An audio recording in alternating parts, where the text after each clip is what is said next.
þessi svona stuttumáli, sýna ykkur kannski eitt vídeo svo bara í lokin og svo svona reyna að draga smá svona lærdóm af þessari uppbyggingu svo aðri geti mögulega lært af þessu ef að menn eru að hugsa að fara af stað, að gera eitthvað nýtt og svo reynum við þá bara að gefa góðan tíma fyrir spurningar og umræðu og þá getum við farið nánar inn í vörurnar eða bara eftir í hvar svona áhugasviði liggur. Þá byrjum við bara, ef ég segi þá bara aðeins frá sjálfum mér fyrst. Ég sem sagt stúdent frá Hamrahlíð, vélaverkfræðingur frá Háskóla Íslands, tók svo master í Carnegie Mellon Háskóla í Bandaríkjunum í vélaverkfræði og var með svona áherslu á forritun og tölvuvættahönnun og rauninni forritun í kringum tölvuvættahönnun. Ég var svo í EDRC, þeir eru með í Bandaríkjunum, eru með svona Engineering Design Engineering Research Center sem eru með á mjög mismunandi sviðum í mörgum háskólum, það á sviði hönnunar, það á sviði straumfræði og fleiri fræða og háskólarnir eru að keppum að fá þessi center til sín og þannig í Carnegie Mellon þá náðu þeir að fá þetta í hönnun. Og ég var á straumfræðistofu 93-94, svo var ég í Marel frá 94 til 2003 og svo stofnaði ég Völku 2003. Svo spurning hvað maður meira, maður getur skilgreint sig eftir vinnu og eftir námi en svo náttúrulega gerir maður eitthvað fleira þannig að maður náttúrulega að garfa í sportinu heilmikið, búin að vera í því og svo verður maður að telja sig sem uppfinningamann þar sem maður búin að sækja einhver 10-15 einkaleyfi, einhver svoleiðis. Og svo ég svona allt múli maður þannig að ég get tekið í hönnun og forritun og smíði og sölu og innkaupum og fjármögnun og bara gripið í allt sem þarf að gera. Ef þú byrjar í litlu fyrirtæki þá þarf þú náttúrulega bara að gera allt sem þarf að gera og þannig að ég hef svona gripið í það. Og eins og þið sjáu þá var maður í fitnessstöð í Marel til 2003 og svo ákvað maður að sölsum og fara í bílskúrinn og þá var það spurning hvort það sé ekki eitthvað svona sem að býra baki, hvort þetta væri ekki svona, maður væri ekki létt ruglaður að láta sér detta þetta í hug. Og þetta var reynda bílskúri hjá systur minni, ekki minn eigin, en það var mjög fínt. Heyrðu, þannig að ég held áfram og þar sem ég byrjaði þarna í hausti 2003 og þá var svona það sem að kom til svona trigger að mér fannst svona að væri mikil tækifæri í ferskri pökkun fyrir fiskafurðir. Og svo svona ákvað Marel á sínum tíma að hætta með þá þróun og þá ákvað ég svona að taka þetta skref. Og svo sem sagt sá ég það svona forsetan fyrir betri pökkun var í betri innmötun og þannig ég byrjaði á að teikna vél sem sagt matara svona til að mata fisk, ferskan fisk. Og eins og ég segi þá fékk ég svona eiginlega fljúgandi start af því að ég sem sagt bara var með þessu hugmynd og fara með hann inn í Granda og gera svona einfalda prótótýpu. Og þá voru þeir akkurat þá áramótin voru að kaupa sér nýjan stóran frysti, 2,5 tonna frysti, sem sagt þá geta fryst 2,5 tonn á klukkutíma. Og þeir höfðu eiginlega mestar áhyggjur með þennan nýja frysti, þeir næði ekki að mata hann og effektíft, þannig að þeir myndi ekki fá út úr þessu 2,5 tonn sem þeir alltaf fá. Og þannig að þarna bara strax, í staðan fyrir ég sé bara rólegur haustið, að þá kemur pöntunurinn, fyrsta pöntunum fyrir, eða við byrjum á að prófa og svo kemur bara þarna í nóvember fyrsta pöntunurinn á 2 svona vélar. Þannig að við fengum svona fljúgandi start og þá var náttúrulega talsveit bjartsýni og ég var bara einn þarna og var það bara með verktaka til að vinna með mér. Svo 2004-05 að þá höldum við bara beint áfram með þess að voru þá svona búin að velta þessari svona hugmynd fyrir okkur hvernig við getum pakkað þessum fersku vörum og það var þá í rauninni á þeim tíma var í rauninni engin samvalsvél til, svona sjálfvirk samvalsvél fyrir ferskar afurðir. Þannig að við fórum á stað og fengum styrk frá AFS-sjónum og vorum svo áframhaldandi að vinna með HB Granda í þessu verkefni. Svo sáum við það eiginlega í byrjun að þetta myndi nú taka langa tíma, eða sá ég það í byrjun að þetta myndi taka langa tíma, þetta ekki sem þú gerir á einum degi að byggja upp svona fyrirtæki. Þannig að þá svolítið mikilvægt að hafa eitthvað meira til að gera og við svona fengum þessu hugmynd að sækjum umboð fyrir SolidWorks. Ég hafði svona verið svona í svona hópi brautryðjenda hjá Marel á sinni tíma sem að taka upp SolidWorks, þá hafði maður áður verið bara í AutoCAD og það var náttúrulega algjör bylting í raun og veru fyrir þennan iðnað þegar menn byrjaði að hanna í þrívídd. Þetta var sko, menn þurftu áður kannski smíða bara 2-3 protótýpur til að fá hluti til að passa saman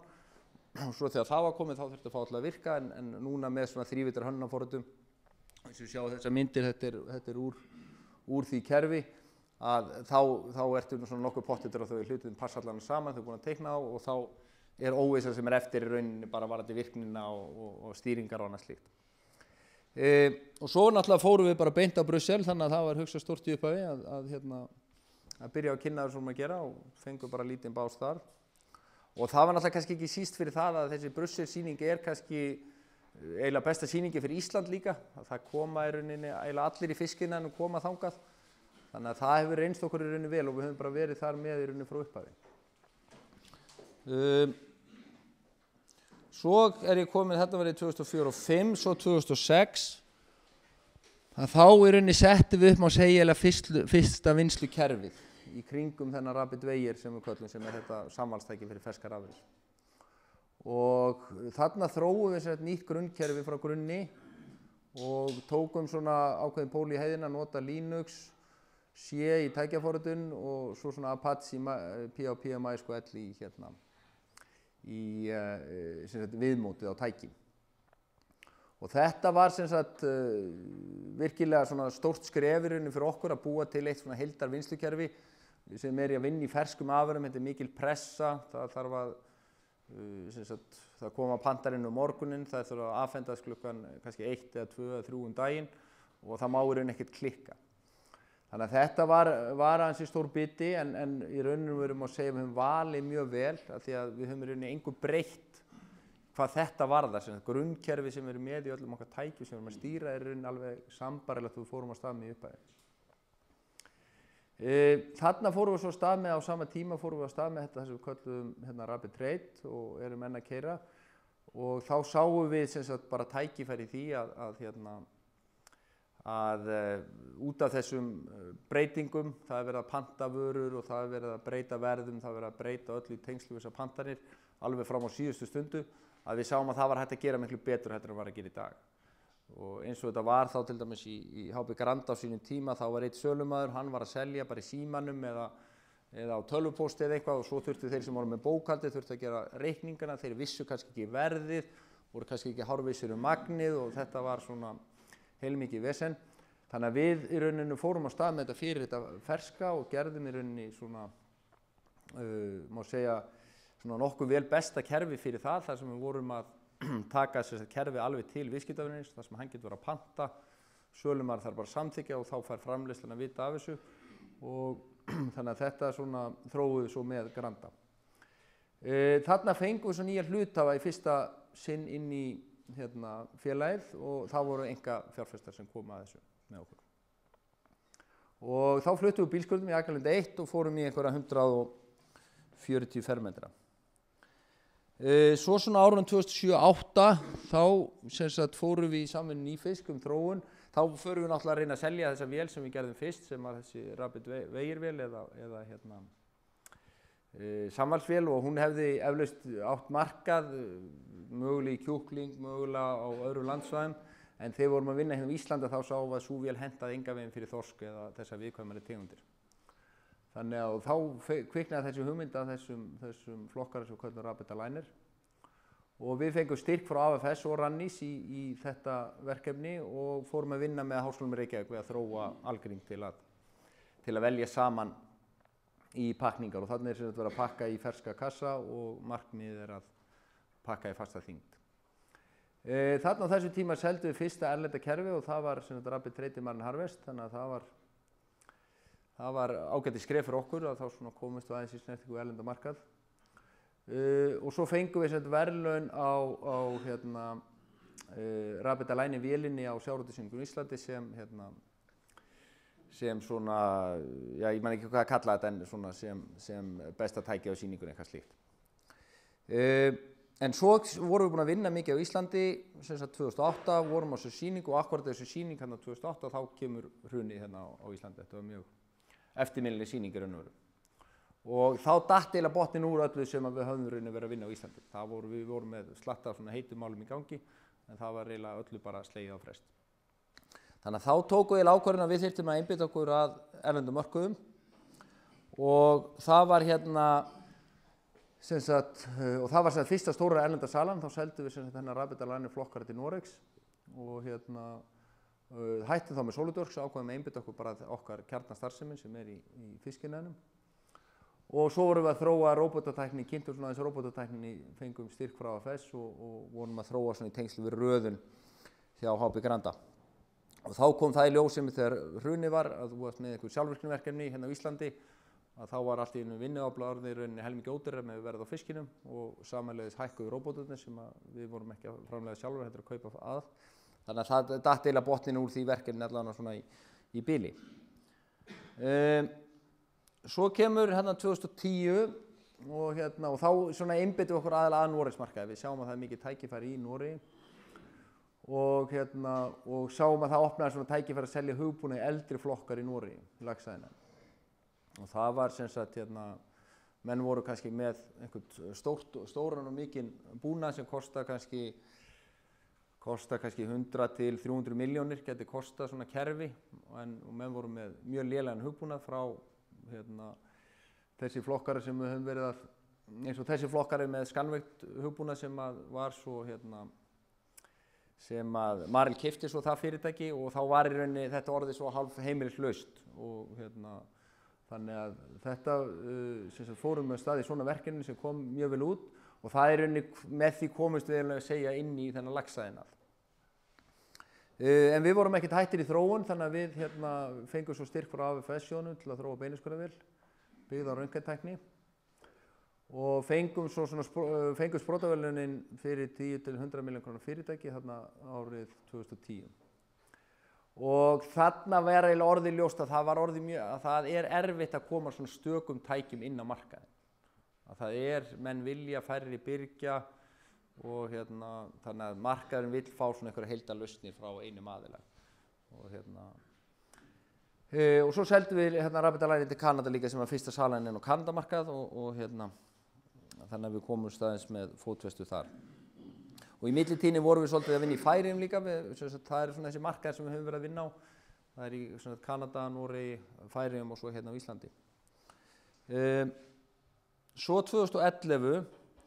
að það var svona risastórt skref fyrir okkur, þá seldum við svona stórt laxakerfi til Noregs og þetta er kerfi upp á nokkur hundruð milljónir og var og fyrir hvað ætli ekki verið 11 manns í fyrirtækinu þegar við seldum þetta og að afhenda svona kerfi og það sem að þurfti að hanna mikið upp á nýtt frá grunni var gríðarlega stórt skref. Og þetta var svona nánast eins og þetta var selt einhvern veginn í febrúar og svo afhendum við kerfið einhvern veginn í ágúst. Þetta var svona eins og að fara bara í 6 mánaða próf má segja sko. Það var bara gjörsamlega á fullu bara allan tíman, allur tími nýttur sem til var. Og þá sáum við þurftum stærra húsnæði til að geta stilt upp svona kerfi og þá fluttum við þarna Víkurhverfi 8 í 800 fermetra. Þá erum við búin að og þá var eiginlega sama sem við sáum varðandi hugbúnaðinn, þennan Rapid Trade hugbúnað sem við vorum með, að það er volið flott að vera með gott kerfi fyrir ferskan fisk en svo talar við eitthvað viðskiptavinn og þá er hann líka með frosinn fisk og hann er með salt og hann er með alls konar aðra kröfur og þá er volið erfitt að selja honum þessa einu lausn eða getur ekki leyst allt annað. Og þá sáum við að það var eiginlega nauðsynlegt og þannig að núna er það kerfi, það er að dekka nokkuð vel allt frá fiskmörkuðum eða eldi gegnum innkaup, framleiðslu og sölu. Þannig að það kerfi er dekka núna allt og er svo kallað það sem menn kalla svona MES-kerfi eða svona Manufacturing Execution System. Og það er nokkrir framleiðendur að slíkum kerfum og við erum einn af þeim og getum þá verið að selja svona kerfi fyrir okkar eigin vélar eða fyrir vélar frá okkur öðrum. Og svona okkar policy hefur verið að vera svona opnir, gagnvart samskipti við aðra. Það er ekkert vandamál fyrir okkur að skila á okkur annaðhvort vörunum eða gögnunum eða hverju sem inn í önnur kerfi og geta svo tekið við því úr öðru kerfi líka. Og þarna kemur frumtak inn sem fjárfestir og þarna má kannski segja svona þessum tíma, þarna er maður eiginlega komin á dýrasta tímabili hjá fyrirtækjum. Þú er komin með vörur, svo ertu að fara að selja þetta, þá þróun er miklu ódýrari, sérstaklega þú færð þessar styrki sem að hjálpa mjög mikið til að algjört lykilatriði, annars vegar að fá styrkina og hins vegar að hafa þessa aðila hérna sjávarútvegsfyrirtækin í Íslandi sem eru tilbúin í svona þróun og eru metnaðarfull og sjá tækifærin að án þessa væri náttúrulega þróunin nánast vonlaus eða mjög erfið. En svo þegar þú ert búin að því og eins og ég segi þetta kostar rauninni ekki fyrirtæki svo mikið en svo þegar þú fer að eyða tímanum í að ferðast út allar heim og fara að hitta kúnna og fara að gera tilboð og annað slíkt þá getur kostað þessuna bara ein möguleg sala getur kostað kannski frá 2 og upp í 4-5 milljónir. Þú ert að fara út, þú ert að tegna layout og margt sem fylgir því. Svo við förum þá yfir í 2012 þá vorum við sem sagt mikill vöxtur 2011 þannig að við fengum sprotavölunum fyrir fyrirtækjabilinu 100-1000 milljónir. Þá gangsettum við svo þessa röntgenstýrða beinaskörul HB Granda og þetta sem fyrsta sinna tegundir í heiminum og jafnframt og ein eftir því sem best veit sem í notkun. Þetta sem sagt hugmyndin sem slík er 40 ára gömul eða eitthvað slíkt. Það kom einhver vél frá Hollandi hérna í sjólastöðina. En svona það sem við metum að tölvutæknin og annað núna klár tilbúið fyrir þetta. Þannig að það eins og kannski með allar hugmyndir að allar hugmyndir eiga sinn tíma. Þannig að við erum að nota trafvirkustu tölvur sem að völ á og þær eru svona bara alveg á nösunum að hafa undir þessum afköstum sem við erum að keyra. Við fengum svo styrk núna